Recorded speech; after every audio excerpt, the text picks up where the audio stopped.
Bonsoir mes chers amis. Nous sommes arrivés à cette paracha tant entendue puisque c'est la culmination évidemment de tout un processus.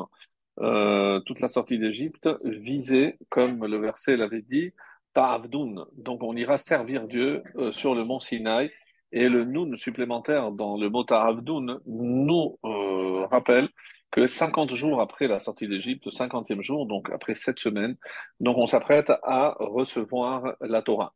En français, on appelle ce phénomène donc la théophanie, donc la manifestation de Dieu sur le mont Sinaï, qui va faire de nous pour l'éternité le peuple élu, Am Segula, comme c'est dit dans le verset.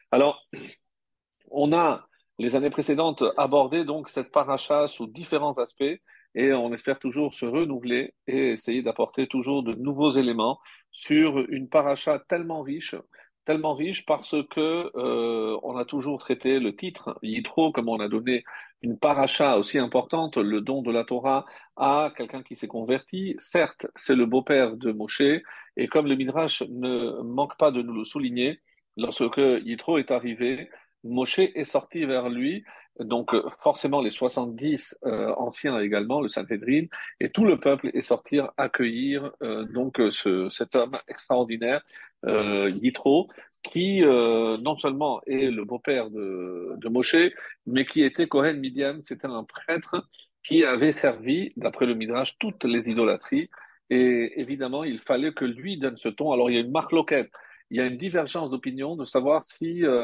cet épisode est venu avant ou après.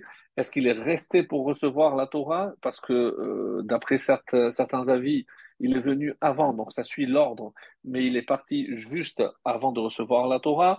D'autres avis, non. Il est allé justement, on va dire, diffuser la parole divine là où il venait, parce qu'il avait encore un rôle à jouer en tant que Kohen, prêtre, mais là, il allait évidemment exercer cette fonction en représentant Akadosh Baruch Hu, le maître du monde. Donc, on n'est pas là pour résoudre cette problématique. Ce soir, on va essayer d'aborder un autre aspect, un aspect assez intéressant concernant donc le nombre de mitzvot, et un problème auquel on n'a jamais, on va dire, on n'a jamais apporté une réponse, une réflexion, comme nous allons le faire ce soir, à savoir, il est dit que Vayeled Hashem, lors de cette théophanie, lorsque Hashem se manifeste, Dieu descend littéralement vers le peuple. Et nous avons un problème, c'est Lo Yir'ani ha'adam vachai. Il est écrit qu'un homme ne peut pas percevoir la Shekhinah, la présence divine, et rester en vie. Alors, comment se fait-il que le peuple ait, oui, pu rester en vie? Et ceci dit, je suis sûr que vous êtes en train aussi de faire la même réflexion, mais on sait très bien, parce que le Midrash nous précise, que lors de la révélation des deux premiers des 10 commandements, on dit que les âmes se sont élevées, donc il y a eu une sorte de résurrection, ce qui est certes vrai, puisque c'est rapporté par nos textes de la tradition orale. Ceci dit, comment on explique, ce n'est pas forcément évidemment une punition parce qu'ils ont vu. On dit que chaque parole a créé un lien tellement intime entre l'âme de tous ces juifs et Akadosh Baruch Hu, que lorsque ils ont fusionné, l'âme a refusé de redescendre, et c'est Dieu qui a dû obliger la Neshama à redescendre, et c'est ce qu'on appelle la résurrection, Riyat Ametim. Et c'était donc à deux reprises, pour les deux premiers commandements, Anochi Hashem, je suis l'Éternel ton Dieu, et le deuxième, tu n'auras pas d'autre Dieu. Et par la suite, ils sont allés solliciter Moshe pour qu'il prenne le relais. Moshe, on ne peut pas tenir ce rythme de ressusciter. S'il y a encore 10 qu'on ne peut pas encore ressusciter à 10 reprises, ça nous épuise. Alors prends-toi le relais. Et c'est ce que nos maîtres nous révèlent.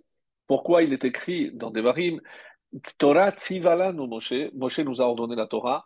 Il se trouve que la valeur numérique, la gematria du mot Torah équivaut à 611, et on comprend parfaitement que parmi les 613 commandements, les deux qui sont les deux premières dibérot, les deux premières paroles, ont été édictées par Dieu lui-même, et donc ce sont que les 8 suivantes, et c'est pour ça qu'on dit que si on nommait ces deux premières, donc on a reçu deux Moshe, 611, qui équivaut au mot Torah, dont la valeur numérique, je disais, équivaut à 611. Alors maintenant, ça c'est parmi les questions qu'on va essayer pardon, de traiter. Et également, Donc, un autre aspect très intéressant aussi, c'est comment on peut imaginer que le peuple juif, qui a reçu 613 commandements, désolé, pardon, voilà. Comment le peuple juif qui a reçu, merci beaucoup, 613 commandements,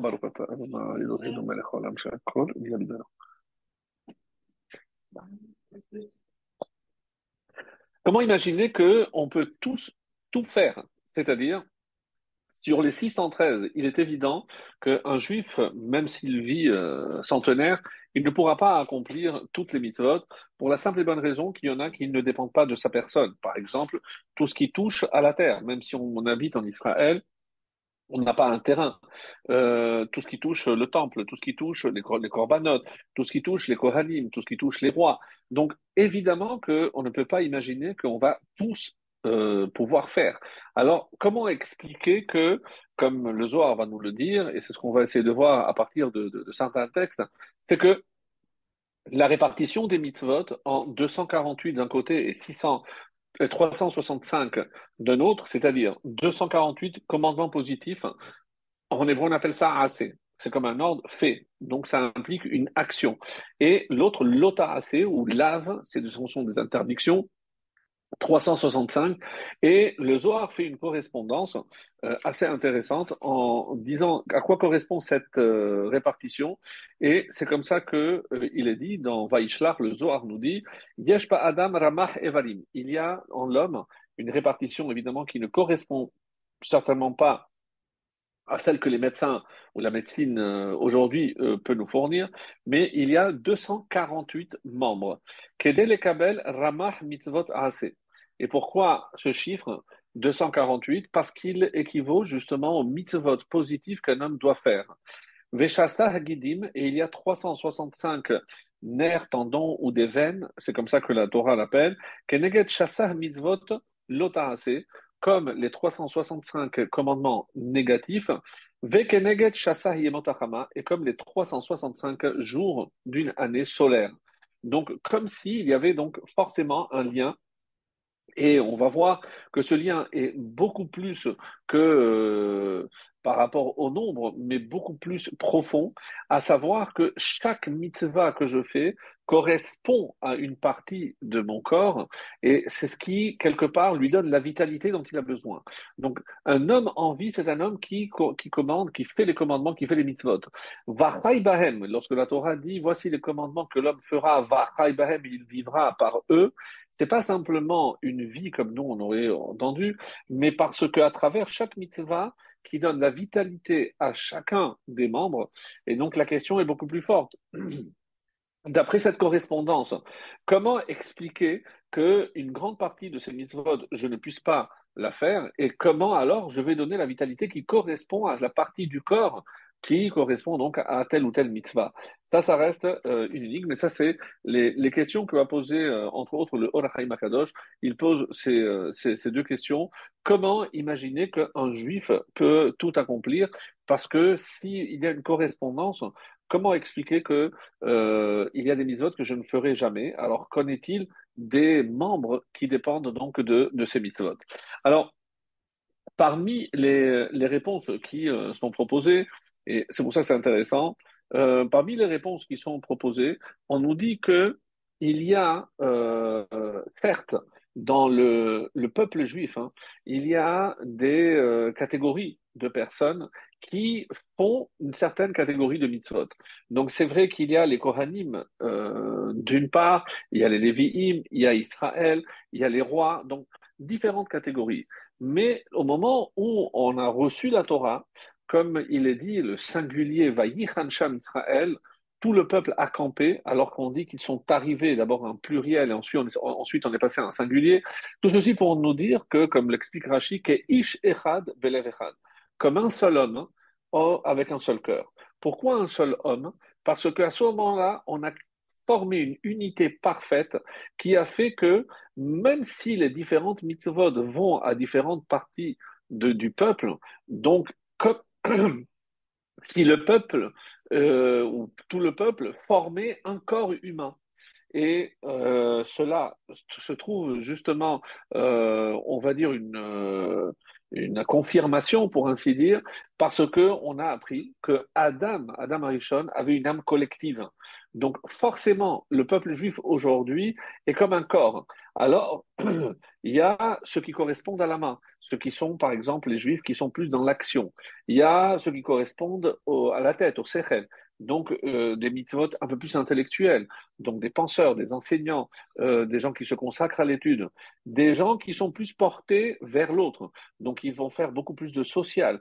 Donc, on voit bien que donc, tout ce groupe qui se forme, c'est Klalout Israël, c'est pour ça qu'on parle de Klal Israël. Le Klal Israël, c'est lorsqu'on a compris que moi j'apporte ma contribution, et lui il apporte la sienne, et que tout forme une unité.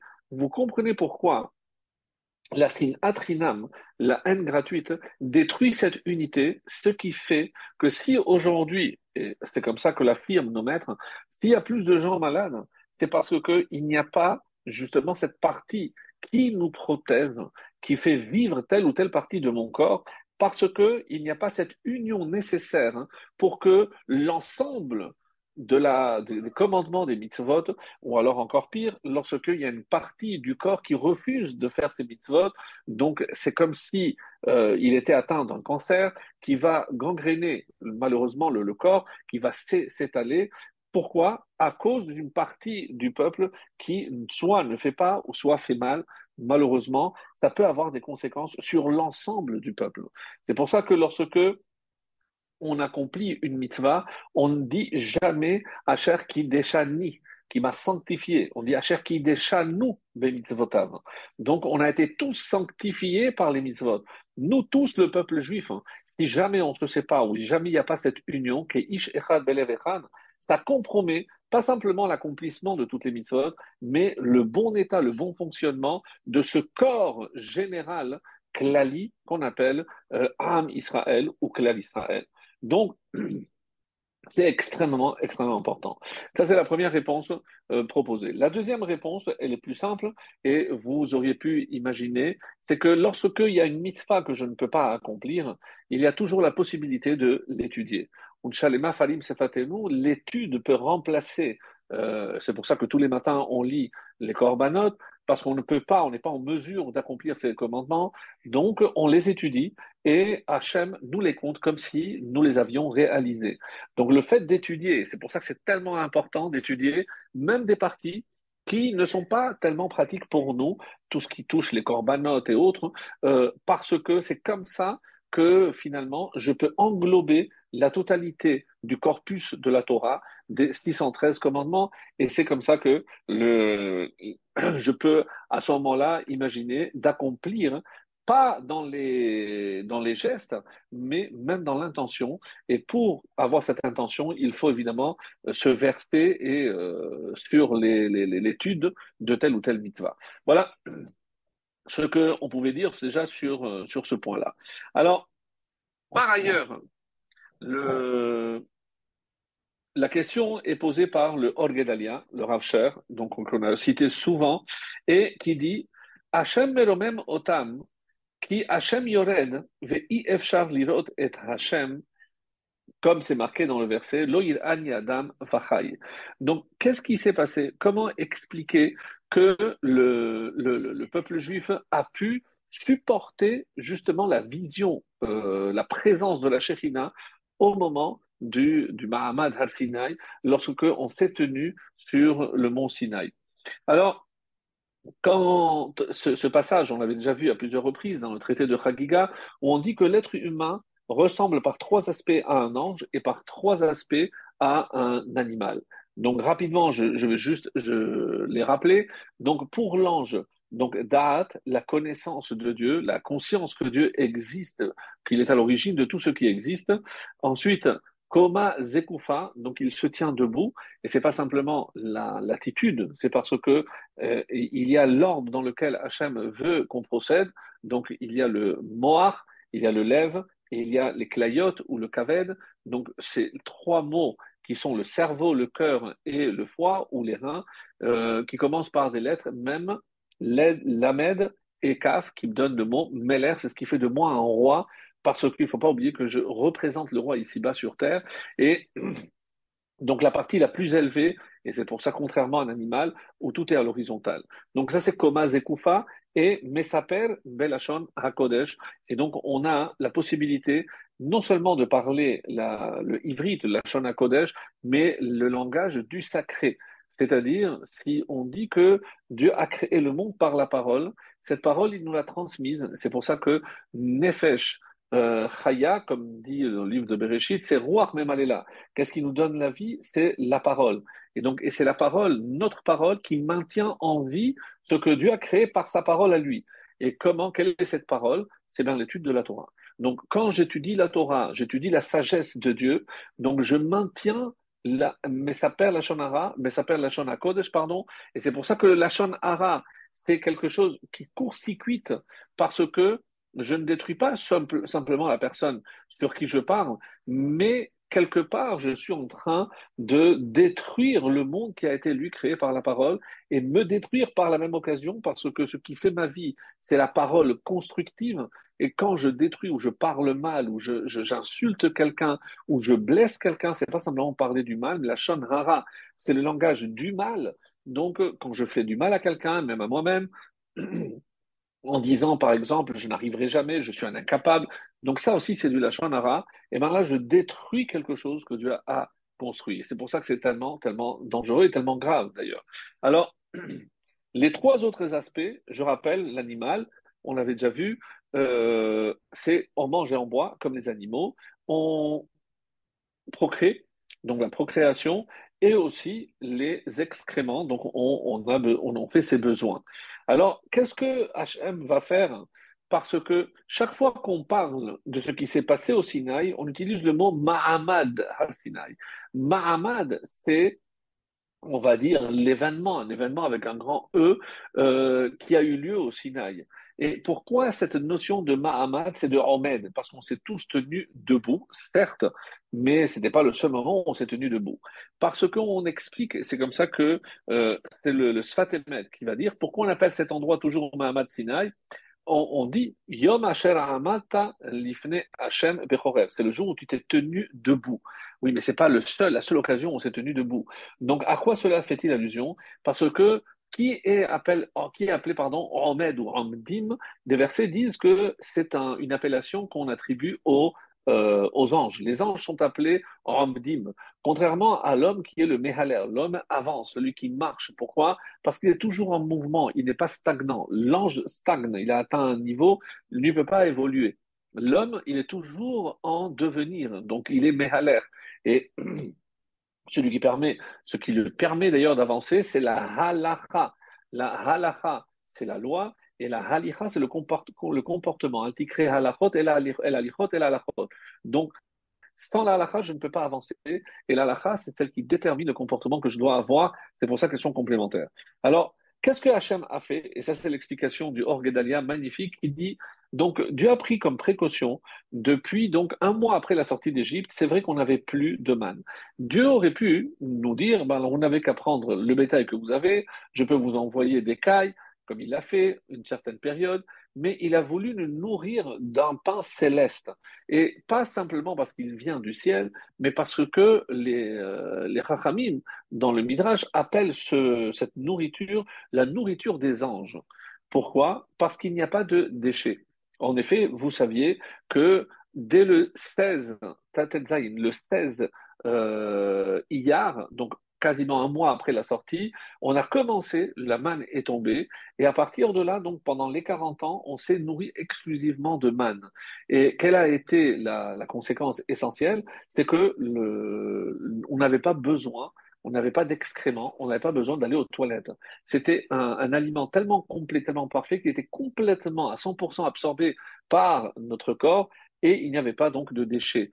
Comme un ange. Donc il n'y avait finalement plus, on ne mangeait plus et on ne buvait plus comme un animal, puisque même l'eau venait d'une source, on va dire, surnaturelle, la manne encore plus, parce qu'elle venait carrément du ciel, Donc, il manque juste la procréation. Et c'est pour ça que ce qu'on appelle Sheloshet Yemei Hagbala, les 3 jours de délimitation, donc 3 jours où on s'est préparé avant de recevoir la Torah, et ben justement, une des contraintes qui nous concernait, c'est de nous séparer de nos épouses. Pendant 3 jours, on ne pouvait pas maintenir des relations intimes. Donc, qu'est-ce que Hachem a voulu par cela? Donc, il a préparé notre métabolisme, notre corps, en quelque sorte, à s'élever comme un ange. Et le seul domaine qui manquait, eh ben, 3 jours avant, donc on l'a atteint. Au moment où Hachem se révèle à nous au Sinaï, finalement, on est comme des anges. Et c'est pour ça que, d'après le Sfat Emet, il nous dit, c'est pour ça qu'on utilise ce terme de Mahamad al-Sinaï. On s'est tenu, mais pas simplement dans le sens de se tenir debout, on s'est tenu comme des anges. On était mamash presque comme des anges parce que on avait laissé de côté les 3 aspects qui nous font ressembler aux béhémoths, aux animaux, pour finalement nous ranger du côté des malachim comme des anges. Et c'est la raison pour laquelle on a pu résister à cette manifestation de la présence divine. C'est comme ça qu'on explique. Alors, maintenant, il y a un autre aspect que je préfère vous lire directement dans le texte.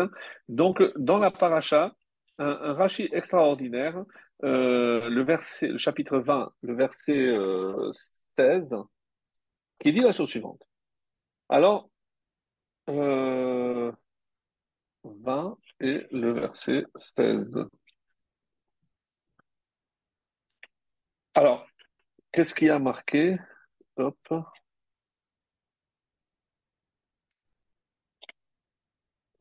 tac, Rashi, Kaf.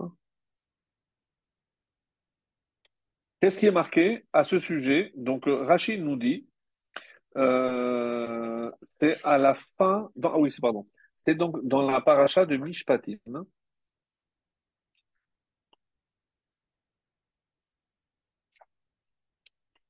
Euh, 15. Voilà, j'avais noté.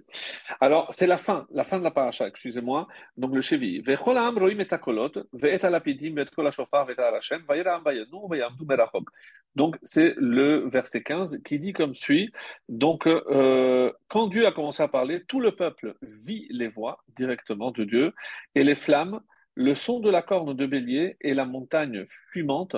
Donc, miraculeusement, ils ont vu la voix de Dieu et le son de la corne, quoique il s'agisse ici de sons.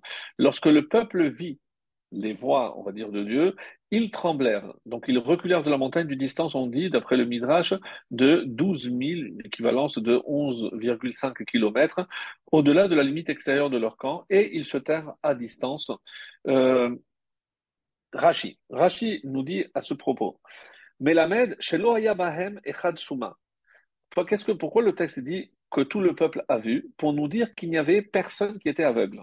On minayin shelo yabahem ilem, et comment on sait qu'il n'y avait personne qui était muet? Talmud Omar, vaya'anu cholam, parce que tout le peuple a répondu, donc tout le monde avait la parole. On minayin shelo yabahem cheresh, et comment on sait qu'il n'y avait aucun sourd?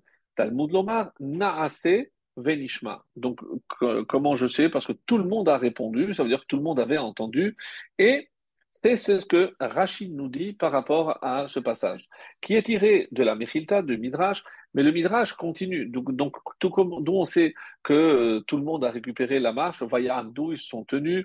Donc il y a d'autres exemples dans la Mechilta, mais Rachid s'est contenté de 3. Quels sont les 3 aspects? Eh ben, la vision, l'ouïe et la parole. Comme si c'était, et que Rachid ainsi essaie de nous faire comprendre, que c'est les choses les plus importantes sans lesquelles je ne peux pas accéder à la Torah.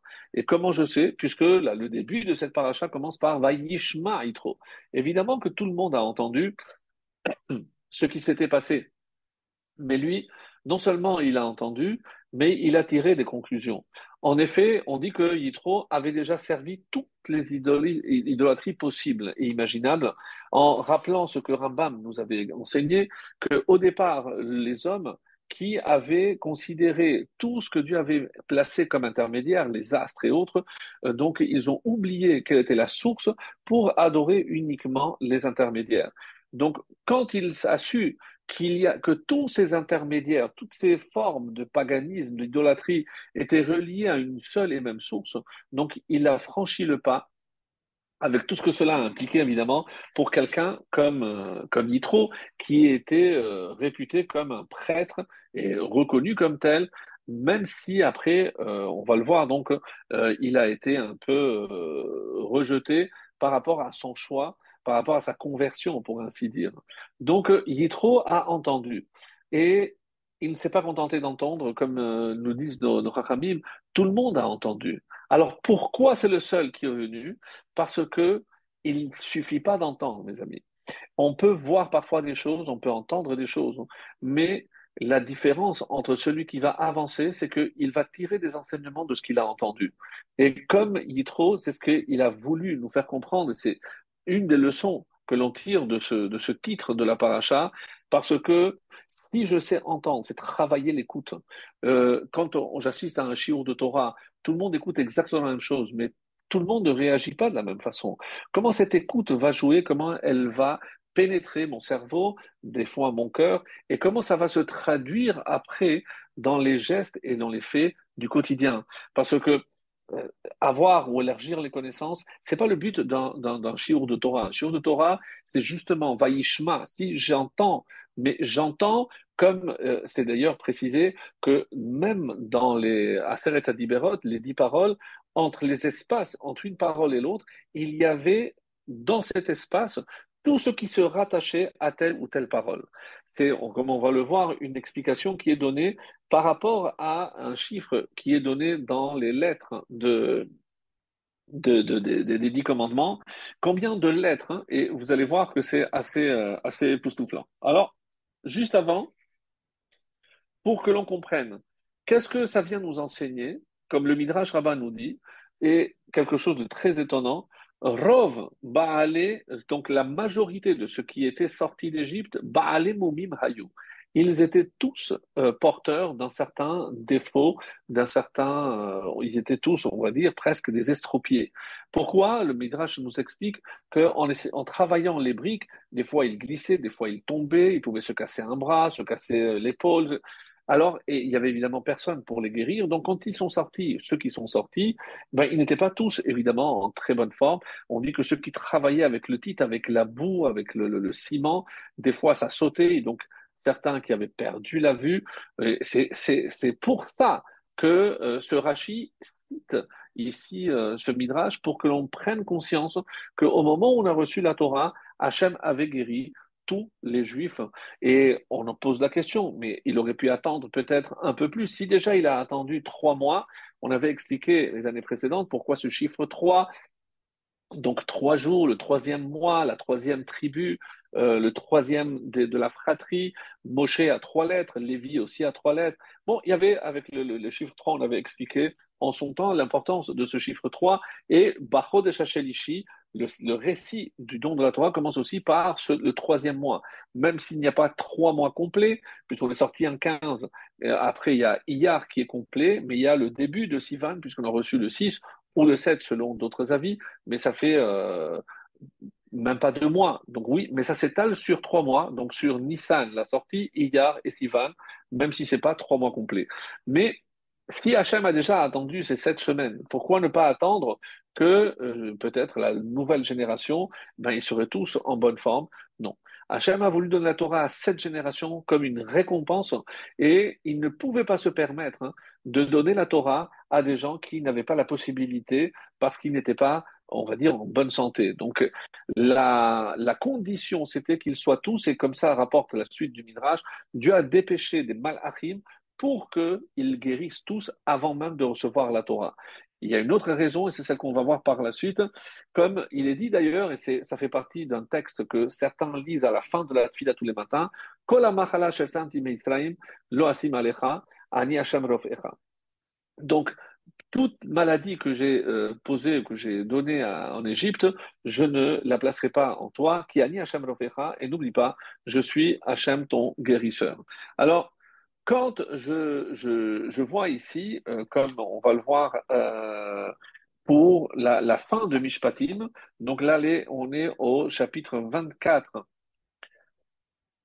verset 12, puisque je rappelle que le récit du don de la Torah est entrecoupé par des Mishpatim, ce qu'on verra la semaine prochaine, et à la fin du Mishpatim, on reprend le récit qui avait été interrompu quand on était au Sinaï.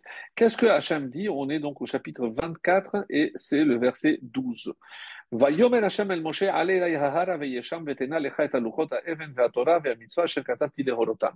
Donc, c'est le verset 12, j'ai dit, donc on parle, donc on est le 7-6-20 du lendemain du don de la Torah. L'Éternel a dit à Moïse, monte vers moi sur la montagne et demeure là pendant 40 jours et 40 nuits, on le sait. Je te donnerai les tables de pierre sur lesquelles seront gravés les 10 commandements d'ailleurs, ce qui fait allusion à la Torah tout entière et à tous ces commandements que j'ai écrits pour l'instruction, pour enseigner tout le peuple. Ces tables vont porter le Luchot HaEdut, les tables du témoignage ou le table de l'alliance, parce qu'elles servaient et de témoignage pour l'alliance que Dieu avait scellée avec le peuple. Et voici ce que Rashi, et luchot ha'even ve'hatorah ve'amitzvah, kol shesh me'ot u'shlosh esre mitzvot bichlal aseret hadiberot hen. Donc, c'est pas le style de Rashi d'extrapoler, et il nous dit que les 613 commandements, bichlal aseret hadiberot hen, sont incluses dans les 10 paroles, dans les 10 commandements. Verabenu Saadia, on parle de Rabbi Saadia Gaon, Perash be'azharot sheyasad, lechol dibur ve'dibur mitzvot ateluyot bo.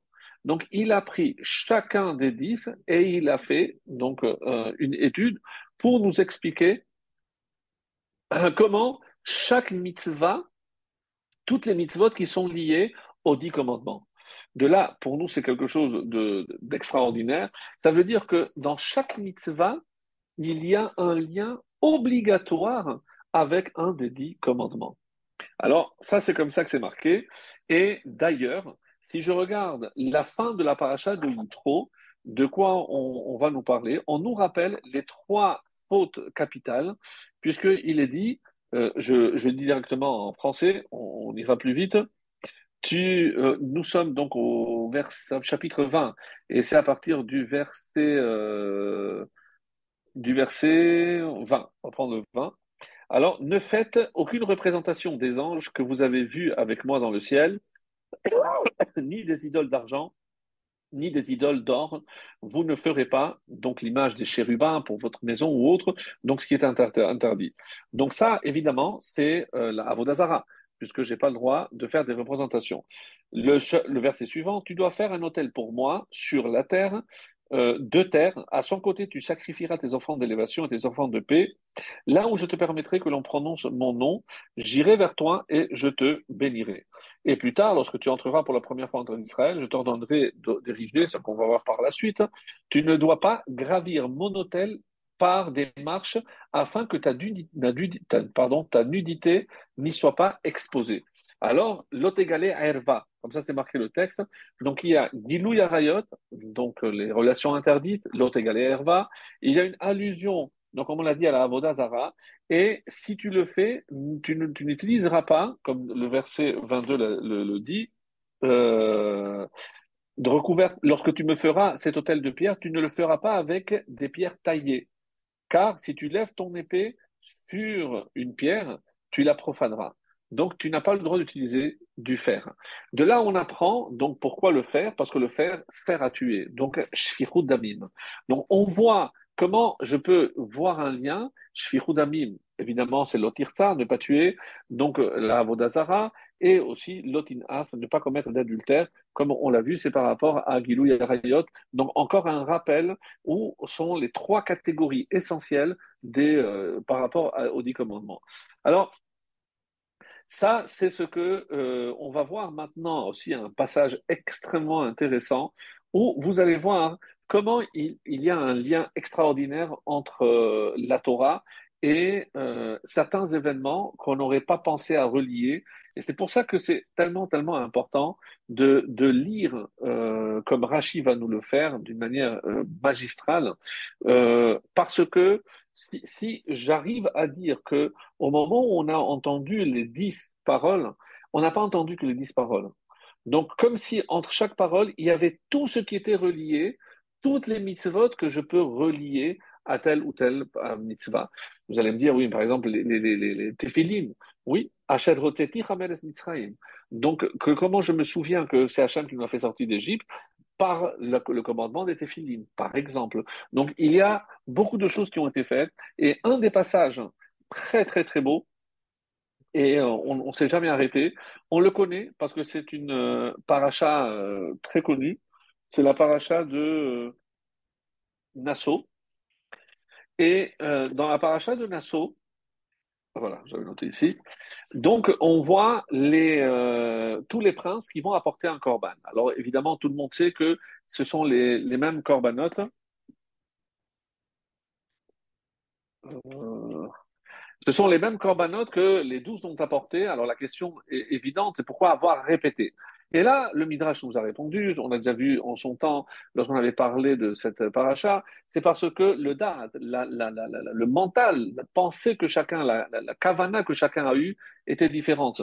Donc même si on fait le même geste, mais évidemment comme nous sommes tous différents les uns des autres, donc même le geste qui est composé, rappelons-le, de la pensée, la parole et l'action, donc là, peut-être que la parole est la même, puisque je fais la même bénédiction pour mettre les tefilines.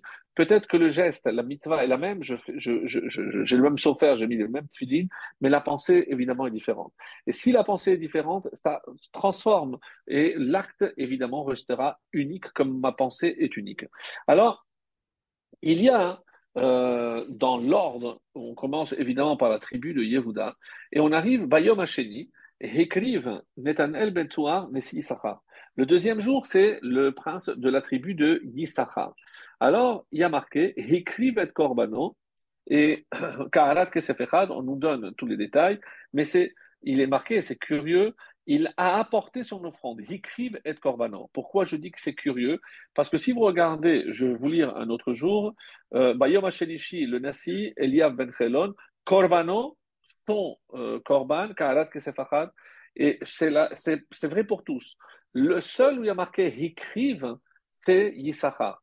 Et Rashi, évidemment, ne manquera pas de nous le faire souligner, parce qu'il va dire Matalmud Lomar écrive, pourquoi on a rajouté ce mot pour Issachar seulement? Chez Issachar, Masheloneemar Bechol Hashvatim. Ça n'a pas été dit pour toutes les autres tribus. Les filles Sheba Reuven. Quand c'était le tour à Issachar, Reuven est venu, il a dit comment? Mais moi, je suis censé être l'aîné. Ve'amar, Echa Achar Shekedamani Yehuda. Mon frère Yehuda, il m'a déjà devancé. Mais maintenant, Achi, Akriv, Ani Acharav. Donc maintenant, c'est à mon tour de faire après lui. Amar le Moshe, mi pia gvuran et marli. Sache que cet ordre vient d'en haut et que chez Yakrivnu Keseder, Masaan le Diglehem. Et je dois respecter l'ordre dans lequel on marche dans le désert par rapport à la bannière de chacun. Et Yehuda a été accompagné de Issachar, donc il a dit, il a rien dit. Les Karamar Hikriv, et dans le mot écrive, il n'y a pas le yud. C'est ce que Rashi veut dire. Vehu chaser yud. Il manque le yud. Shehu mashma hakarov lashon tivui. Ou alors je dis que c'est Hakarov, le plus proche de Yehuda, c'était Issachar. Ou je ne dis pas Hikriv, il a apporté Hakrev. C'est un ordre que je donne, donc il n'y a pas de yud. Maintenant, c'est à toi d'offrir, comme un ordre. Shemi pia gevura nistava. Donc c'est comme si Hachem lui-même lui ordonnait de faire. Et bon, après, il y a d'autres très intéressants de Rashi, mais je vais à l'essentiel de ce que je voulais dire. Et il commence par Ka'arat Kesef Achad. J'ai dit, donc, un bol d'argent, son poids 130 shekels, et un bassin d'argent de 70 shekels, en shekels sacrés, tous deux remplis de fleurs de farine mêlées d'huile pour une oblation, une louche en or de 10 shekels remplie d'encens, un jeune taureau, un bélier, un agneau dans sa première année pour offrande d'élévation, un bouc pour une offrande de réparation, et pour une offrande de paix, 2 bovins, 5 béliers, 5 boucs, 5 agneaux dans la première année. Telle est l'offrande de Netanel Ben Tzuar. Voilà, je vous lis en français comme ça, vous l'avez en tête. Alors, Kaharat Kesef, on a dit que c'était un bol d'argent. Minain otiotav begematria tatkal. Donc, si on voit la somme, ça donne 930. Et alors, Keneged shenotav shel Adam Arishon. 930, à quoi ça correspond? Et on va voir qu'il y a toute l'histoire de l'humanité à travers ces dons. 930, c'est les années de Adam Arishon. Sheloshim Umea Mishkala, de quel poids? C'est 130.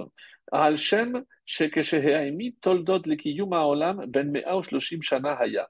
Parce que quand il a donné une naissance, c'est après 130 ans. Comme c'est marqué, Vahi à Adam, Achal Sheloshim Umeat Shana, Vayoled Muto, c'est lorsqu'il a donné naissance à Shet, le troisième fils, c'est 130. Mizrak Echad Kesef, Begematria, Takar. Takar, c'est quoi? Al Shem Noach, Sheheemi Toledot, Ben Takar Shana. Donc, chaque fois, il y a une allusion. D'abord à Adam, maintenant c'est à Noach, et on peut continuer ensuite. Et après, Shivim Shekel, Keneged Shivim Umot. Ksheyatseu Mibanav, donc les 70 nations qui sortiront de Noach. Maintenant j'arrive, Kafachad. Et ça, c'est plus particulier au peuple juif. Écoutez bien. Kafachad, donc une louche. Keneged HaTorah Shenitena Miyado Shel HaKadosh Baruch Hu. Kaf, c'est la main, comme si une allusion à la Torah qui a été donnée par la main directement de Dieu. Asara Zahav, 10 pièces en or. Keneged Aseret Adiberot. À quoi correspond ce 10? Les 10 paroles. Melea Ketoret. Gematria, la gematria du mot Ketoret, quand je sais que il y a un changement, ce qu'on appelle At Bash. La première par la dernière, l'avant-dernière. Et donc, lorsque j'arrive au mot Kouf, je peux le permuter avec le Dalet. Et donc, j'ai le mot Detoret au lieu de Ketoret. Et en araméen, le Kouf et le Dalet aussi, des fois, sont interchangeables. En tout cas, si je change avec ce système-là, ça me donne Datoret, ça donne 613 par rapport aux 613 commandements.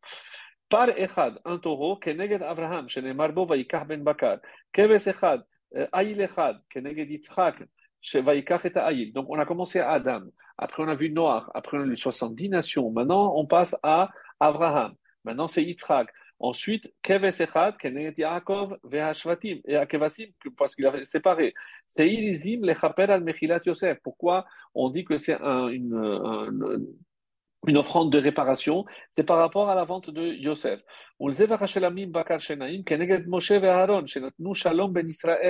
Donc c'est l'offrande de paix, c'est Moshe et Aaron. Donc, Elim Atudim Kevasim, Sheloshet Minim, Keneged Kohanim, Leviim et Israélim. Donc, incroyable, mais dans toutes ces offrandes, il y a une allusion extraordinaire à toute l'histoire du peuple juif jusqu'au moment où est arrivé ou au don de la Torah. Comme si quelque part, c'est l'événement majeur qu'on attendait depuis la création du monde. Et lorsque on va offrir, c'est-à-dire à l'occasion de l'inauguration du Mishkan, du tabernacle, donc pourquoi on rappelle tout ceci? Parce que quelque part, comme on attendait impatiemment que la présence divine réside enfin sur terre, et que la première fois où cette présence divine, cette Shekhinah va descendre, c'est au moment où on a inauguré le tabernacle. C'était tout le but, comme c'est rapporté. Qu'est-ce que Hachem a voulu en créant le monde? Il a voulu une habitation, une résidence ici-bas. Quand est-ce que cette résidence a vu le jour? Donc, justement, lorsqu'on a inauguré le tabernacle. Et ça, je comprends qu'il y a, comme dans cette. C'est le Midrash, évidemment, que Rashi a cité ici, pour que l'on comprenne qu'il y a une raison extrêmement profonde et que tout converge vers, justement, Matan Torah. Parce que c'est la première fois où il y a la manifestation de Dieu à un peuple et cette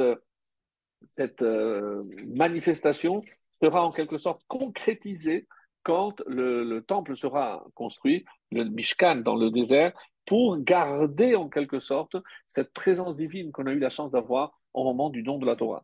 Et c'est comme ça qu'on explique que Issachar est directement lié à Mahamad Har Sinai, parce que Issachar, c'est celui qui incarne justement la Torah, parce que c'est lui qui le représentant de ceux qui étudient la Torah. Alors, on va voir maintenant que le Roche, voilà, j'avais parlé des lettres, et c'est le Roche qui donne cette explication, et le Roche qui est Rabbeinu Asher, donc il est cité à la fin de chaque traité du Talmud, donc c'est un commentaire extrêmement connu qui a évidemment une place prépondérante dans les commentaires du Talmud, puisque c'est aussi la base, on va dire, de ce qui sera plus tard le Shulchan Aruch ou les Arbatorim, qui sera d'ailleurs rédigé par son propre fils, le fils de Rabbeinu Asher, qu'on appellera le Baal, le possesseur, Baal Haturim, et qui a fait aussi évidemment ce commentaire tellement connu avec des recherches extrêmement pointues sur des gématriotes, où est-ce qu'on voit le même terme, etc. Le fameux Baal Haturim qui est le...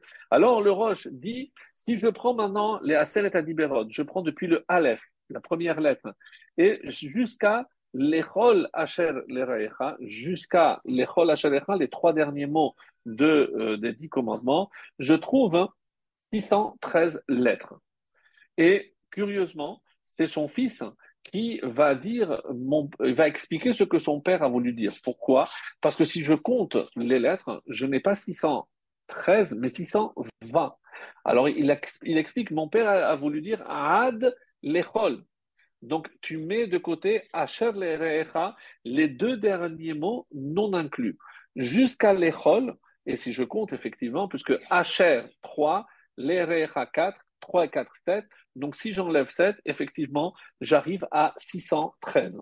Alors, le Roche explique par ailleurs aussi, c'est quelque chose qui est bien connu, mais on ne savait pas forcément que on attribue cet enseignement au Roche. Le Roche nous dit que dans les 10 commandements, il y a une corrélation entre les tables Ben Adam la Makom et Ben Adam la Chavero, c'est-à-dire les 5 premières et les 5 dernières. Je les place une face à l'autre, et quand je dis Anochi Hashem, je suis éternel ton Dieu, tu ne commettras pas de meurtre. Et donc, il explique que je le fais très succinctement parce qu'il faut avancer. Donc, qu'est-ce qu'il veut dire par là? Pardon. C'est que quand je tue un homme qui est l'image de Dieu, je porte forcément atteinte à l'image de Dieu sur terre, puisque c'est comme si j'effaçais une image de Dieu, donc je porte atteinte à Dieu. Donc ça, c'est un et 2.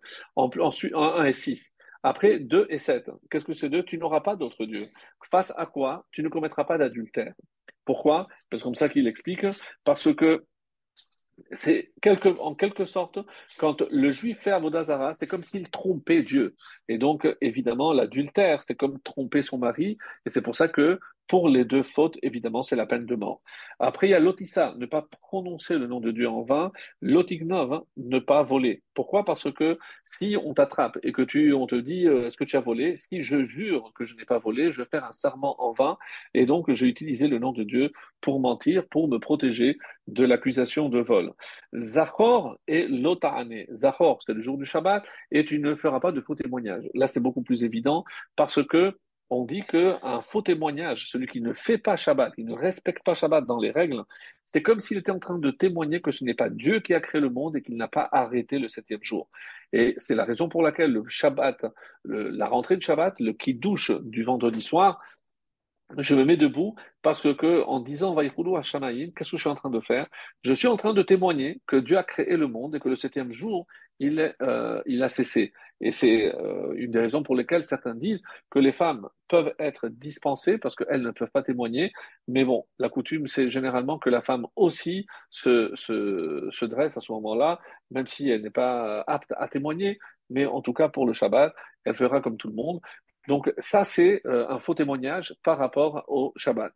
Et ensuite, Kaved et Lotarmod, donc respecte ton père et ta mère et ne convoite pas, parce que si je convoite une femme qui est mariée, l'enfant qui naîtra, sera un mamzer, et évidemment, c'est un manque de respect au père de cet enfant, ou un manque, puisque je vais perturber un fonctionnement dans le couple en faisant malheureusement un enfant qui n'est pas issu du père et de la mère, qui aurait dû être le vrai père et la mère de cet enfant-là. Donc c'est une façon, on va dire, d'expliquer. Le Midrash Tanhuma, d'où le Roche a tiré sa source.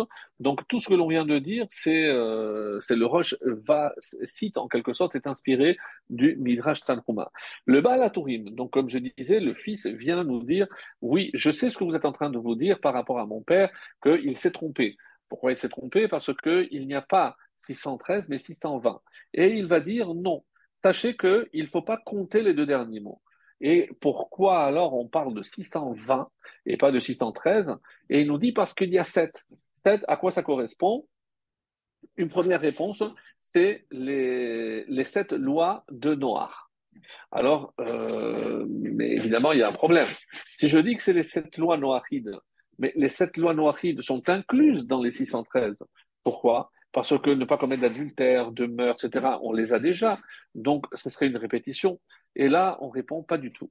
Sachez que les 7 lois de Noach ne concernent que tous les membres qui n'appartiennent pas au peuple juif. Aujourd'hui, quand je dis tu ne commettras pas de meurtre, nous savons très bien qu'il y a d'autres façons qui sont d'ailleurs interprétées par la tradition orale comme un meurtre. Par exemple, si je fais honte à quelqu'un en public. Faire honte à quelqu'un en public, qu'est ilou chauffeur d'amine, c'est comparé à verser du sang. Donc, chez les nations, ça n'existe pas. Je peux faire honte à quelqu'un, même si ça ne se fait évidemment pas, mais ce n'est pas un commandement, ça ne fait pas partie du commandement de tuer. Alors que pour nous, dans la lecture que nous avons de ces commandements, donc c'est une autre lecture qui n'est pas celle des Béné Noirs. Donc, indépendamment de ce qui concerne le peuple juif, il y a les 7 lois noachides, donc qui s'adressent au reste de l'humanité. Et comme ça, je dirais que les 620 dans leur globalité, est un message universel parce que ça s'adresse à toute l'humanité. 613 pour les juifs et 7 pour les non-juifs. Alors, ça c'est la première explication. Par ailleurs, on dit que, et c'est curieux, parce que si je compte maintenant les mots, combien de mots? Il y a 620 lettres, mais combien de mots? Et il y a Ka'av, 172. Et rappelez-vous, lorsque Abraham a envoyé Eliezer, son serviteur, pour chercher une femme, on dit qu'il a donné des bijoux, Beka la goulgolette. Donc on nous donne le poids. Et quelle importance le poids? Parce que Beka, c'est les mêmes lettres que Ka'av, et c'est Beka Mishkalo, c'est une allusion aux 172 lettres des 10 commandements. 2 bracelets, pourquoi 2? Allusion aux 2 tables, et Rachid d'ailleurs le rapporte. Asara Mishkalam, donc, et le poids était de 10, c'est la Seret Adiberot. Et on verra par exemple maintenant une autre explication. Ça, c'est l'explication que donne le Baal HaTurim. Le Shlah HaKadosh, nous donne une autre explication aussi très intéressante. Il dit non, c'est pas les 7 lois de Noir.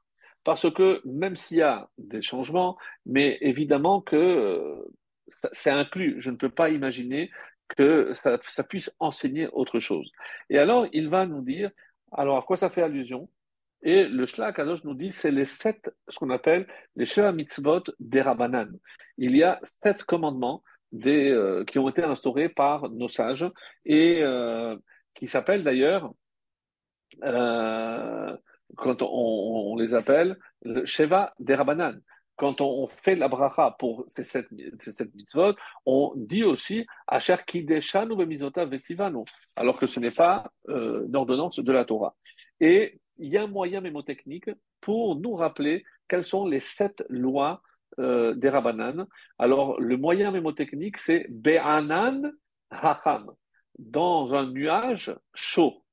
Et quand on va voir, donc je vais prendre ces lettres, Be'anan, Ha-Ham, et comme ça, je ne peux pas oublier les 7 lois de Noah. Alors, le bet, la première lettre, c'est Birkat Hanehenin. Donc, la seule bracha qui est essentiellement de la Torah, c'est Ve'achalta ve'savarta ou Berachta. C'est Birkat Amazon. On avait déjà parlé, mais c'est une bracha qui vient après. D'où on apprend qu'il y a une bénédiction avant de consommer. Ça, c'est les Chachamim. Je n'ai pas le droit de profiter de ce monde sans faire, et c'est pour ça Birkat Hanehenin, c'est les brachot de profit. Je ne peux pas profiter de ce monde, même pour une odeur. Donc, toutes les brachot que je fais avant une consommation ou autre, ça rentre dans la catégorie de Birkat Hanehenin, c'est le premier bête. Ensuite, Ayin de Hanan, Ayin, c'est le Hérouv.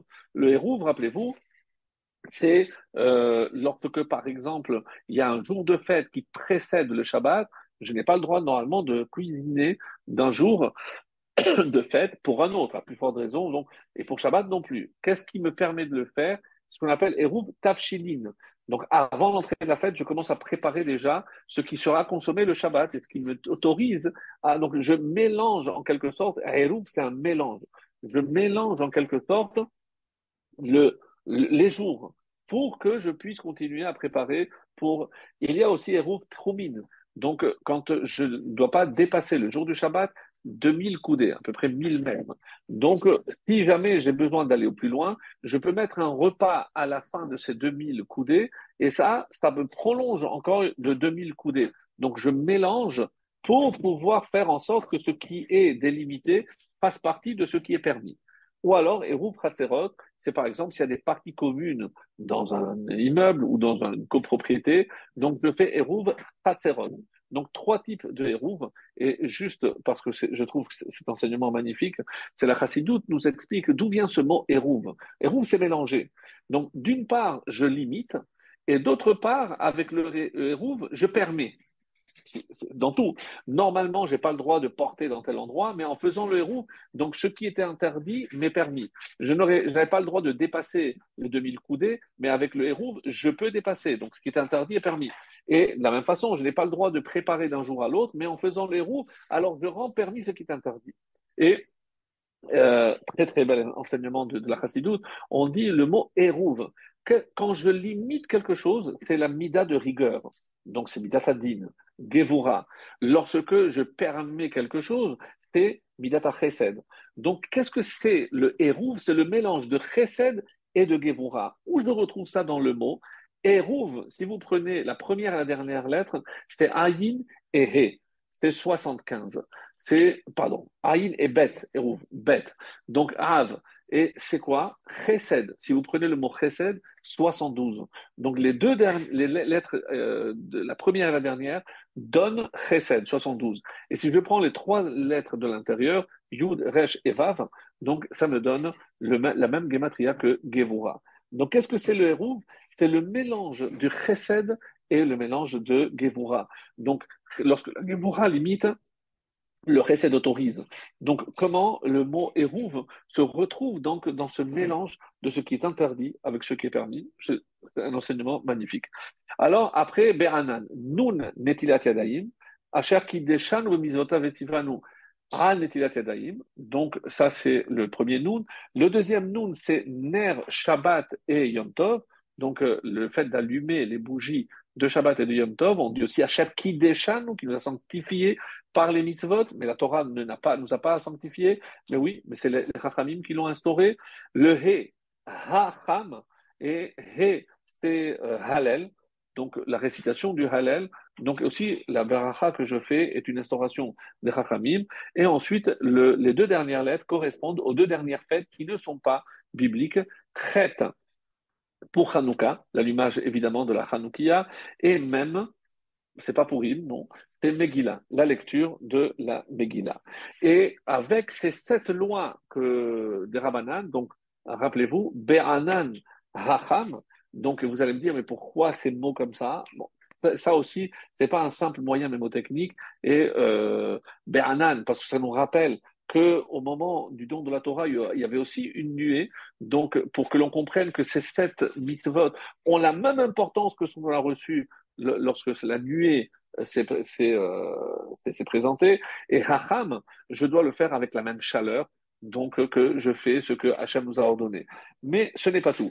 Comme vous allez le voir, donc si maintenant je dis qu'il y a 620, comme le Shlach Kadosh nous dit, si je rajoute ces 7, il y a 620 lettres, donc les 620 commandements, c'est très bien. Et comment j'écris 620? Taf, Resh et Kaf. Donc 400, 200 et 20. C'est le mot Keter. Keter, c'est la couronne. Et bien, mes amis, le Shlakadosh nous révèle que le mot Keter n'apparaît que dans un seul livre, dans tout le Tanakh. Un seul. Et oui, vous l'avez certainement trouvé, c'est lorsque le roi Achashverosh, pour ceux qui suivent les cours sur la Megillah tous les matins, donc le roi Achashverosh a demandé à sa femme Vashti de venir avec Keter al-Rosha. Et là, on dit avec la couronne sur sa tête. Donc, c'est le seul livre où on utilise le mot Keter. Et c'est curieux, parce que si vous pensiez que c'est un hasard, non. Il se trouve que la 620e lettre, c'est même comme on a dit, et c'est Megillah. Donc, Megillah, c'est le seul endroit où 620, lorsque j'ai obtenu 620, qui veut dire Keter, comme s'il voulait, et ça c'est la finesse des Chachamim, qui nous ont dit, et où tu vas trouver 620? Eh ben, justement, à la fin, de quoi on parle à la fin? Même, c'est Megillah. Eh ben, dans la Megillah, tu vas trouver le conte, le mot sketer. Et sachez aussi que le mot keter peut se lire aussi karet. Si je n'ai pas compris que les mitzvot qu'Hachem m'a donné, c'est une couronne parce que je suis un prince, parce que je suis un roi, eh ben, si je ne le fais pas, karet, c'est le retranchement. Donc, on est coupé de la source, lo allenu.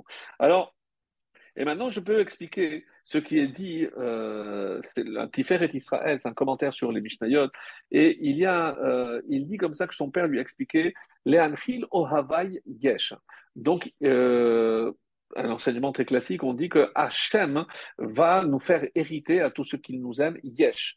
Yesh, c'est Shai, c'est 310. On dit que nous, on va hériter 310 mondes. C'est la récompense qui est réservée au Talmid Chachamim. Mais d'où vient ce terme? Et c'est comme ça qu'il explique d'une manière très très belle. On dit, parce que si tu réfléchis dans ce que moi je te donne, hein, tu ne peux pas faire les brachot. Comme ça, c'est rapporté d'ailleurs euh, dans dans le Midrash Rabbah. On dit par exemple, Ki tivne bait chadash ve'asita ma'ake. Lorsque tu construiras une maison, tu devras faire donc le parapet, la barrière. Mais toi, tu fais la barrière, mais qui t'a donné la maison? Évidemment, c'est moi. Imasita delet. Si maintenant tu as une porte où tu peux mettre la mezouza, mais qui t'a donné la porte? C'est Hachem.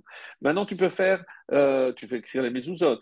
Si tu as un beget radage, donc tu peux accomplir l'otilbash sha'atnez, etc., etc. Maintenant que tu vas te raser, attention avec l'épée haute.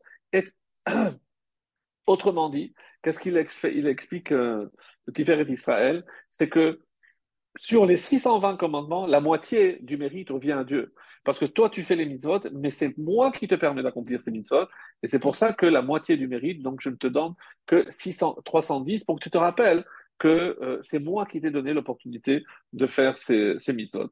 Et dans un texte magnifique du Sha'arei Kedusha, c'est le Rabbi Chaim Vital, l'élève du Harizal, et il fait allusion à ce qui est marqué dans la Sechet Makot. On l'a vu aussi, comme je l'ai dit tout à l'heure, que les 248 Evarim et correspondent aussi aux 365 Gidim. Et il explique qu'il y a une correspondance entre chaque partie du corps et chaque mitzvah. Et on avait dit pourquoi Hachem était obligé de guérir les Juifs, parce que sinon il n'aurait pas été apte à recevoir la mitzvah qui est reliée à un membre qui est déjà défectueux. Donc forcément, on explique que il fallait que tout le corps soit en parfait état pour que la Torah soit parfaitement reçue par tous les Juifs. Et c'est ce qu'il explique. Si chaque mitzvah donne une vitalité à un tel ou tel membre, mais sachez que la transgression d'un commandement négatif, comme il s'agit des veines aussi, cette transgression peut boucher telle ou telle veine. Et il y a une histoire très intéressante qui est racontée par quelqu'un qui a fait teshuva un peu tard et qui est entre-temps revenu en Israël et qui a raconté son histoire lorsqu'il était un journaliste, je pense, dans un pays d'Amérique latine. Et il a eu un fils est né avec une malformation, avec un œil fermé. Et malheureusement, on lui a dit, on ne peut pas opérer tout de suite, il faut attendre qu'il ait 3 ans. Et quand il a atteint l'âge de 3 ans, donc ils l'ont amené pour l'opérer. L'opération s'est très très bien déroulée, mais malheureusement, donc c'est comme si l'œil s'était atrophié parce qu'il n'avait pas été utilisé pendant 3 ans. Donc il avait perdu toute sa vitalité. Ils lui ont dit, écoutez, même si on peut envisager une opération, mais sachez que ce n'est pas du tout certain qu'il puisse récupérer la vision. Et il a commenté ça avec ses copains et autres. Quelqu'un lui a dit, écoute, pourquoi tu ne demandes pas une bracha du rabbi? Peut-être que ça peut. Qu'est-ce que tu veux faire? Et le rabbi a donné comme réponse qu'il fallait mettre le talit katan au petit. Alors, il n'a pas compris, évidemment, le lien. Et quel rapport, le petit, mais il ne savait même pas ce que c'est un Talmid Katan. Alors, évidemment, il s'est laissé guider. Il lui a dit, mais mon petit, il a que 3 ans. Comment je lui ai demandé de mettre un Talmid Katan alors que moi, je ne le mets pas? Alors, son copain lui a dit, mais écoute, alors, c'est une bonne occasion. Pourquoi tu ne le mettrais pas? Et il a commencé à mettre le Talmid Katan. Et il a fait mettre le Talmid Katan à son petit. Et il avait rendez-vous 3 mois après. Lorsque ils arrivent chez ce spécialiste, ils font les examens. Et évidemment, l'œil avait entièrement guéri. Alors, quel est le lien? Évidemment, lorsque tout le monde a entendu ça, eh ben, tout le monde a dit que c'est un miracle. Toute la famille a fait teshuva, ils sont venus en Israël. Aujourd'hui, c'est une famille, bon, Hachem, très connue. Et pourquoi? Quel rapport? Parce qu'il y a marqué Ur item oto usrachtem. Vous le verrez et vous vous rappelez de toutes les mitzvot. Donc, comment je me rappelle des mitzvot? C'est lorsque je le vois. Et si pour faire les mitzvot, je dois voir, je dois porter un talit, et quand je porte le talit, Hachem, il me garantit que je le verrai. Donc, le talit est relié avec la vision. Alors, donc, est-ce que ça veut dire que tous ceux qui... bon, on ne connaît pas. Le seul qui connaissait, comme vous le savez, c'était le roi Salomon, qui a écrit un livre d'ailleurs, qui a été enterré, il a été mis dans la Guénisa, où il avait fait le lien avec chacune des mitzvot, avec quel membre. Et malheureusement, donc les gens s'étaient un peu laissés aller, et ils ne s'occupaient de la mitzvah que lorsqu'il fallait s'occuper de la partie du corps qui était touchée. Et ça, il n'a pas voulu. Et c'est la raison pour laquelle, dans l'introduction du Mishnah Moral, même le Chafetz Chaim nous dit que quand Pirkei Avot nous dit que je ne peux pas Heve Zahir be mitzvah kala kevachamora. Je dois être attentif à une mitzvah kala qui paraît légère ou qui est plus grave. Mais bon, il y a plein d'explications. Mais qu'est-ce qu'il essaye de nous dire? Parce que comme tu ne sais pas à quelle partie du corps ça touche, hein, donc pour toi, tu peux pas savoir quelle est la partie du corps qui est en relation avec cette mitzvah? À tes yeux, elle peut être légère, mais imagine que c'est peut-être la bile ou que c'est peut-être le rein droit, le rein gauche. On ne sait pas quelle est la correspondance et c'est pour ça qu'on doit être extrêmement attentif parce que sinon, je peux passer à côté de choses extrêmement importantes. Et c'est pour ça que, d'ailleurs, on dit aussi dans ceux qui font, il y a une petite prière avant de mettre le talit ou de mettre les tefillin, un yehi ratzon. Et on dit que je puisse la mettre avec toutes les kavanotes, etc. Vetariag mitzvot teluyot ba. Et que je puisse accomplir les 613 qui sont rattachés à la mitzvah ou du talit ou des tefillin. Mais je n'ai pas compris. Mais talit ou tefillin, c'est une des 613. Pourquoi il y a 613? Parce que tout est relié, c'est ce que le Or Gedalia toujours nous donne cet enseignement, parce que je peux apprendre chaque mitzvah d'une mitzvah. Donc à partir d'une mitzvah, je peux déduire et apprendre toutes les autres. Un exemple, les téphilines, alors qu'est-ce qui a marqué? Très très beau aussi.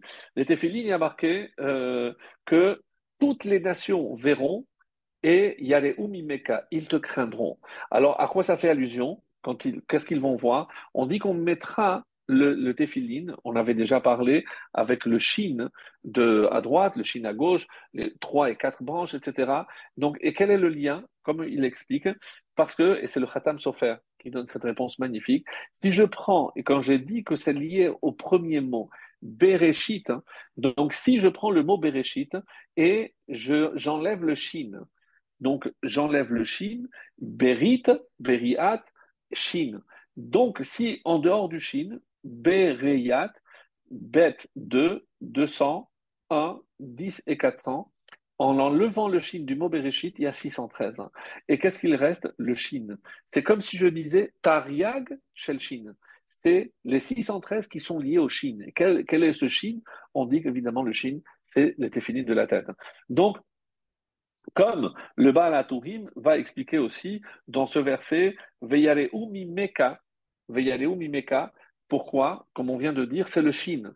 Mais le Shin, il explique le Baal HaTurim, c'est Shin Yud Nun, le lettre Shin.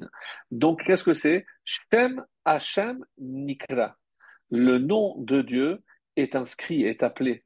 C'est-à-dire qu'un juif qui fait une mitzvah, donc, qu'est-ce que j'apprends des téphilines? C'est que quand j'ai les téphilines et les gens me voient, ils sentent que Hachem est avec moi parce que je représente Hachem. Donc, des téphilines, qu'est-ce que je dois apprendre? Que chaque fois que je fais une mitzvah, c'est comme un prince. Vous savez, on a vu par exemple tout le protocole dans le palais en Angleterre, mais c'est incroyable. Je n'ai pas le droit de prendre la parole si je ne peux prendre la parole à l'égard de quelqu'un qui est à ma droite, parce que à droite c'est une personne plus importante. Avec quoi je dois commencer, à quel moment je peux prendre, à quel moment je peux boire, comment je dois prendre. Mais et le prince qui est élevé là-dedans, donc peu importe où il est, quand il est, à quel moment ou quel endroit, donc un prince reste un prince. Donc quelque part, les mitzvot Shem Hashem Nikra. Chaque mitzvah qu'un juif fait à l'extérieur, quand il se comporte comme il faut, et il grandit, en quelque sorte, le nom de Dieu, comme s'il avait les tefilines tout le temps. Et en te voyant, waouh, ça, on sent que c'est un prince. Ben, écoutez, le monde est le palais de Dieu. Et les juifs sont des princes. Donc, chaque fois que j'accomplis une mitzvah, je suis en train de proclamer en quelque sorte le nom de Dieu partout où je me comporte comme je suis en train de le faire. Et c'est pour ça que le, le Or HaChaim à Kadosh, ça c'est pour expliquer une autre façon. Non, mais avant ça, je voudrais citer le Alcher. Quand on a vu, on a étudié à son époque le livre de Kohelet, l'Ecclésiaste, hein. Qu'est-ce qui a marqué? Sauf la fin. Sauf Davar, Hakol Nishma. À la fin de toute chose, tout est entendu. Et Elohim tira vet mitzvotav shemor. Kizé kol adam. Qu'est-ce que c'est? Crains Dieu et accomplis ses mitzvot. Et qu'est-ce qu'il dit le Hachach HaKadosh? Et Elohim tira. C'est quoi? Comment je crains Dieu? C'est par tous les commandements négatifs, tout ce que je ne fais pas. Vet mitzvotav shemor et observe tous ces commandements, c'est les commandements positifs. Et quoi? Kizé kol adam. Parce que c'est ça le but de l'homme. C'est respecter les commandements positifs et les commandements négatifs. C'est vraiment incroyable. Alors, je comprends que de toutes les façons, comme j'avais expliqué, c'est la réponse de la question de Rahim Akadosh, mais je ne peux pas faire, et c'est le Meshech Chochma, ce que j'avais cité au début. Donc, on dit que Kulanu Yechidachat, si je considère qu'on est tous unis, alors chacun qui fait la mitzvah, qui fait comme dans un orchestre philharmonique, évidemment, chacun joue sa partition, mais c'est l'ensemble qui est harmonieux. Donc, de la même façon, ou quand j'étudie, comme le Balatourim avait expliqué, euh, rappelez-vous maintenant, il a dit, non, mon père, il faisait allusion l'échol, c'est-à-dire jusqu'à l'échol, il y a 613. Asher l'erecha, c'est quoi? C'est Asher l'erecha. Comment je peux atteindre la totalité des 620? Asher l'erecha, d'après ce que je viens d'expliquer, avec les mitzvot que ton prochain fait. Avec tout ce qui est à ton prochain, alors tu arrives à 620. C'est-à-dire, si chacun joue sa partition, alors oui, je pourrais atteindre justement ce qui est écrit, à savoir que, pardon, la totalité des mitzvot, parce que chacun remplira en quelque sorte son rôle. Alors, si on dit que, et d'où on apprend, d'où on a cet enseignement, parce que quand on parle dans la paracha de Pécoudé, on dit là-bas, Vaya Asou ben Israël. Les ben Israël ont fait, comme Hachem leur avait ordonné. Ben, tout le monde s'étonne, mais c'est pas tous les ben Israël qui ont fait. Il y avait Talel qui faisait une grande partie, il y avait Chachmea Alev, ceux qui avaient cette sagesse du cœur qui l'aidaient, ses adjoints. Mais pourquoi il y a marqué Vaya Asou ben Israël? Oui, parce que chaque juif avait apporté sa contribution. Même s'il n'a pas construit, mais il a fait un don. Donc, par chacun et par chaque participation, justement, on a fait, et le Mishkan est en quelque sorte l'œuvre globale, c'est l'œuvre de l'ensemble des bénis Israël. Comme au moment de Matan Torah, si on n'avait pas atteint cette unité, il n'y aurait pas eu de Matan Torah. S'il n'y avait pas eu une unité parfaite au sein de bénis Israël, il n'y aurait pas eu de tabernacle, de temple. La preuve, c'est que si on a perdu le deuxième, c'est parce qu'on a perdu cette unité, Sinatrinam, dont on a perdu aussi le temple. Alors, je voudrais terminer par une conclusion très belle, encore une fois, tirée de la Chassidoute. Euh, on dit, à la fin de chaque étude, on rajoute Rabbi Hanania ben Akashia Omer, Ratzah Hakadosh Baruch Hu les Akot Israël. On dit que Hachem, il a voulu donner du mérite au peuple juif. Mais c'est vrai. Alors qu'est-ce qu'il a fait? Hirba lahem Torah mitzvot. Il a multiplié. C'est trop. Il y a beaucoup. Il y a plusieurs. Pourquoi? Pour nous rappeler qu'il n'y a pas un pan de notre existence où je peux enlever mon déguisement de juif. Les mitzvot, finalement, je ne peux pas dire que c'est un recueil de contraintes, qu'à Dieu ne plaise. Et qu'est-ce que sont les mitzvot? C'est Tornit shel tihur ha'evarim. Si j'ai compris maintenant que c'est grâce aux mitzvot que je purifie mon corps, et c'est ce que la Chassidoute vient enseigner, Rata et commencer à Kadosh Baruch Hu, Ratla les Zakot d'Israël, donner du mérite, on a traduit. Mais les Zakot, c'est comme ça que c'est rapporté un enseignement au nom du rabbi, les Zakot, milachon zikour, de purification.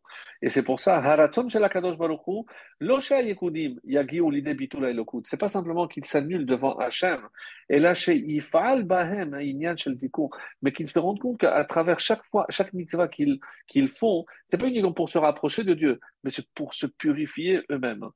Parce que si je suis capable de m'annuler, alors je peux m'attacher entièrement à Hachem, comme nous l'enseigne la chassidoute.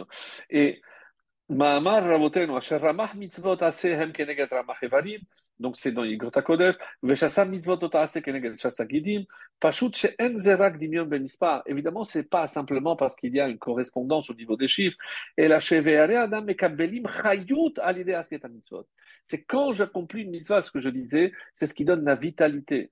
Vegide adam, c'est tinorot tehorim, pour que les tuyaux, que ce soit les veines ou autres, soient purs, l'homme kalim, comme les veines, pour transporter le sang ou autre. Alors, et je termine par encore un enseignement de la Chassidoute. Et on sait très bien que, comme on vient de le dire, à Shavuot, ou ici la paracha de Yitro que nous allons lire, on était tous au Sinaï et on a tous trouvé la guérison pour tel ou tel mal. Alors, comme il y a un enseignement dans la Chassidoute qui dit Hakeria me'oreret et azeman. Littéralement, la lecture me'oreret éveille le temps. Ou, comme on traduit souvent en français, il faut vivre avec son temps. Qu'est-ce que cela veut dire ou comment ça se traduit pour nous? C'est que si à ce moment-là, par exemple, pour chaque fête, il y a les forces qui ont été Yeshkochot Beshavuot, les rapé Evarim Ogidim. De la même façon que à Shavuot, au moment de la Matan Torah, ou à Yitro, quand on va lire le Mahamad d'Arsinaï, il y a eu des forces, des anges, comme on l'a dit tout à l'heure, qui ont guéri toutes les parties du corps de tous les juifs. Alors ces forces vont entrer en jeu quand on va relire ce passage. C'est ça, Hakeria, la lecture. Quelle lecture? La lecture de la paracha éveille le temps, éveille les forces qui sont liées à tel ou tel temps. Et donc si on se dit, comme la semaine dernière, c'était propice pour la parnassa, c'était propice aussi pour trouver son conjoint. Eh ben, cette semaine, mes chers amis, et si pour ceux qui aiment les ségoulottes, mais pas les formules magiques, mais la ségoula, c'est en s'inspirant de ce qui a eu déjà lieu, c'est-à-dire qu'il va y avoir des forces extraordinaires le Shabbat qui arrive pour que tous les Juifs qui sont prêts à accepter la Torah, qui sont prêts à écouter, mais vraiment pour que ce message nous pénètre, alors que face à Hachem, que ces forces guérissent tous les malades d'Israël, refoat nefesh ou refoat gouf, que ce soit une guérison du corps et de l'âme, pour véritablement recevoir la Torah comme on doit la recevoir, dans la joie, et qu'on puisse être de vrais serviteurs d'Hachem. Merci Rav, merci pour tout. C'était Merci à magnifique. vous. Baruch Hashem.